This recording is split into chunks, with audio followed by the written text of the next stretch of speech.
गुणानुवाद कह रहा है, शिव तत्व कह रहा है,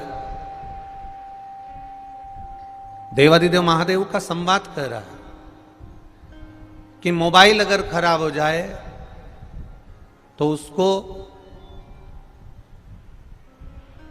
दुकान पर ले जाया जाता है और अगर मन खराब हो जाए तो उसको शिव महापुराण में लाया जाता है।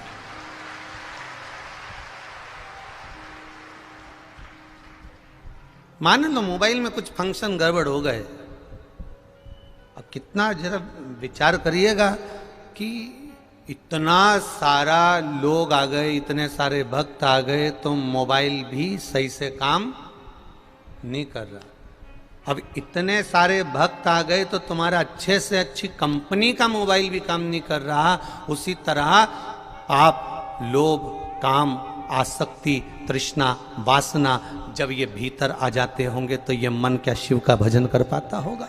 विचार करिए, स्मरण करिएगा जरा।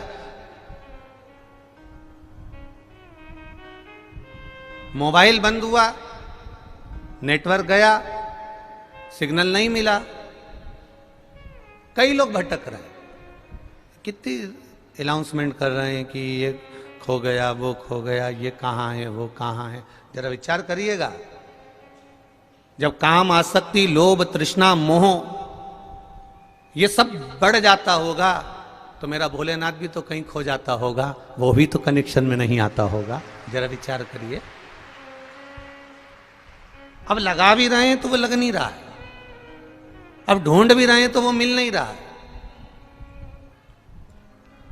फिर कहा, बहुत आवाज लगा ली, बहुत अनाउंसमेंट कर लिया, नेटवर्क नहीं चल रहा, मोबाइल नहीं चल रहा, तो फिर कहा कि अब नहीं मिल रहा, ये कनेक्शन नहीं मिल रहा, तो एक काम करो कि अब घर पर पता करो कि वो कहीं घर तो नहीं पहुंच गया। उसी तरह फिर जो भटक जाता है काम में, आसक्ति में, लोभ में, तृष्णा में, वासना में, मोह में, फिर पता करा जाता है कहीं इसने सत्संग में जाना छोड़ तो नहीं दिया, कहीं ये मंदिर तो नहीं, तो वो आसक्ति से परे ना हो जाए।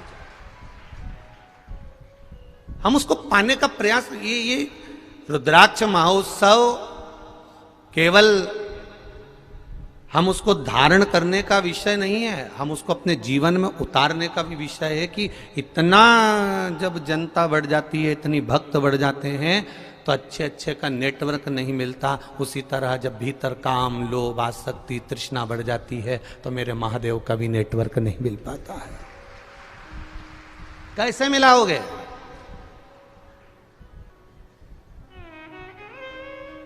पुराने समय का रेडियो, गांव का व्यक्ति पूरे कांकड़ में घूमता रहता था,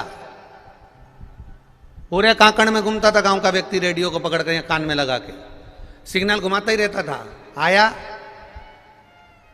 विविध भारती, दूरदर्शन लगाया, घूम रहा है, सिग्नल बदल रहा है, नहीं मिल रहा, नहीं मिल रहा। चलते चलते अभी जितनी बार उसने रेडियो की आवाज बढ़ाई ने सिग्नल देखा तो सब में आवाज आई उसकी पे। अब वो सिग्नल नहीं मिला ना तो पे कर रहा है, और जैसे ही उसका सिग्नल किसी जगह पर मिल गया उतनी देर में तो आवाज आ गई, विविध भारती आपका स्वागत करती है, आप आए हैं, उसका आनंद। ये सिग्नल है जो मिलना चाहिए। आप आए हो इतनी दूर दूर से, हरियाणा, पंजाब, गुजरात, राजस्थान और छत्तीसगढ़, कहीं महाराष्ट्र, ना जाने कहां कहां से, उत्तरांचल, हिमाचल, जहां जहां से तुम्हारी मर्जी पड़ी, तुम लाखों की संख्या में आए हो, पर निवेदन है रेडियो का नेटवर्क मिलाकर चलना। कुबेर भंडारी से निश्चित है, मिल गया तो आनंद की अनुभूति हो जाएगी। जिसका नेटवर्क नहीं मिला उसके सिग्नल आज भी गड़बड़ है और वो पे ही कर रहा है। और तुम उठा के देख लेना, बहुत सारी चीजें मिलेगी तुमको फेसबुक पर, व्हाट्सएप पे, ये पे करने वाले हैं, सब पे चल रहा है, सिग्नल नहीं मिला। जिसका सही सिग्नल मेरे देवादिदेव महादेव से मिल जाता है, फिर उसको शिव ही नजर आता है, राम ही नजर आता है, कृष्ण ही नजर आता है। इस व्यासपीठ से हमने एक बात हमेशा कही है, कंकर में शंकर समाया है, शिव कंकर के भीतर समाया हुआ है, उसको प्राप्त करना। इस सिद्धपुर नगर में, सीहोर की धरा पर मेरी पवित्र भूमि इस सीहोर नगर में यदि आप आए हो तो इस सिद्धपुर की इसका नाम सीहोर नहीं था, इसका नाम सिद्धपुर था। सिद्धपुर का मतलब था कि मां सीवन के घाट पर, जहां से मां सीवन चालू होती है, जहां विराम होती है, वहां तक के भीतर 108 शिवालय सीवन के तट पर थे। उसका एक एक कंकर शंकर था। उसको पहचानो, उसको जानो।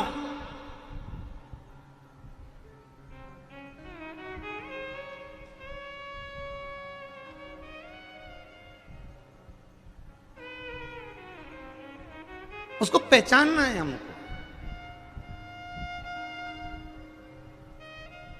और कोई सोचे कि सीहोर वाला महाराज पे दबाव बनाओ तो ये आने वाले समय में रुद्राक्ष उत्सव नहीं करे, इससे 4 गुना बड़ा करूंगा, इस अंदाजे में ना रहिएगा। बस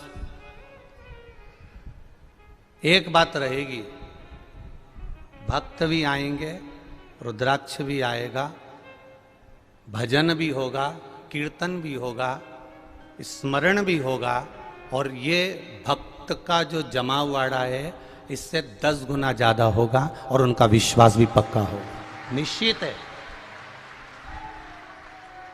बस इतना सा निवेदन है, जिसको गुलाब जामुन प्रिय हो, जिसको रसगुल्ला प्रिय हो, जिसको एसी का रूम प्रिय हो, और जिसको खूब अच्छा अच्छा वीआईपी ट्रीटमेंट चाहिए हो, वो मेरे बाबा के दरबार में मत आना, वो वैकुंठ अधिपति के दरबार में ही आनंद पाना, क्योंकि वो कैलाश में रहता है, ओगड़दानी है, ओघड़ी है, वो अड़भंगा है। वो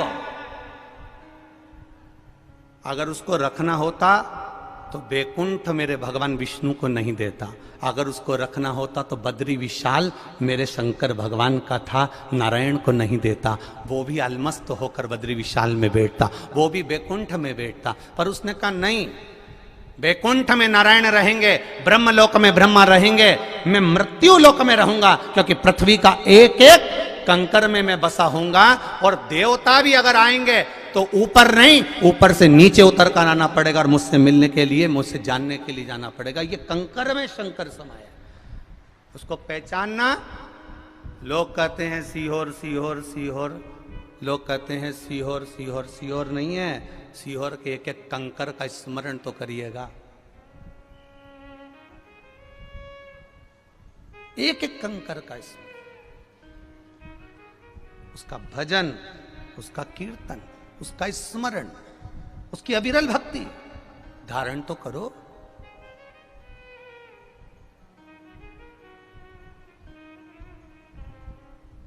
कई लोग कह रहे हैं आप रुद्राक्ष दे रहे हैं, रुद्राक्ष दे रहे हैं।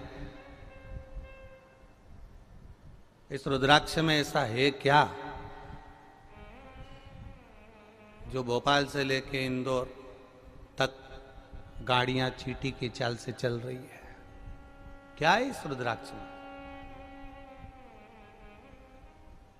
हम उनसे कहेंगे गीता प्रेस गोरखपुर की शिव महापुराण की पुस्तक, पोथी अवश्य खरीदना, शिव महापुराण को अवश्य खरीदना, और एक बार दिल से उस शिव महापुराण की विद्येश्वर संहिता को पढ़ना।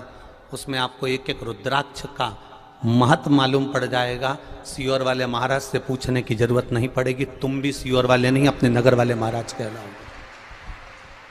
स्कंद पुराण को उठाकर पढ़िए कि रुद्राक्ष की महत्वता क्या है, पद्म पुराण को उठाकर पढ़िए कि रुद्राक्ष की महत्व क्या है, गर्ग संहिता को उठाकर पढ़िए कि रुद्राक्ष की महत्वता क्या है, शिव महापुराण को उठाकर पढ़िए रुद्राक्ष की महत्वता क्या है, लिंग पुराण को उठाकर पढ़िए रुद्राक्ष की महत्वता क्या है, नर्मदा पुराण को उठाकर पढ़िए रुद्राक्ष की महत्वता क्या है, देवी पुराण को उठाकर पढ़िए रुद्राक्ष की महत्वता क्या है।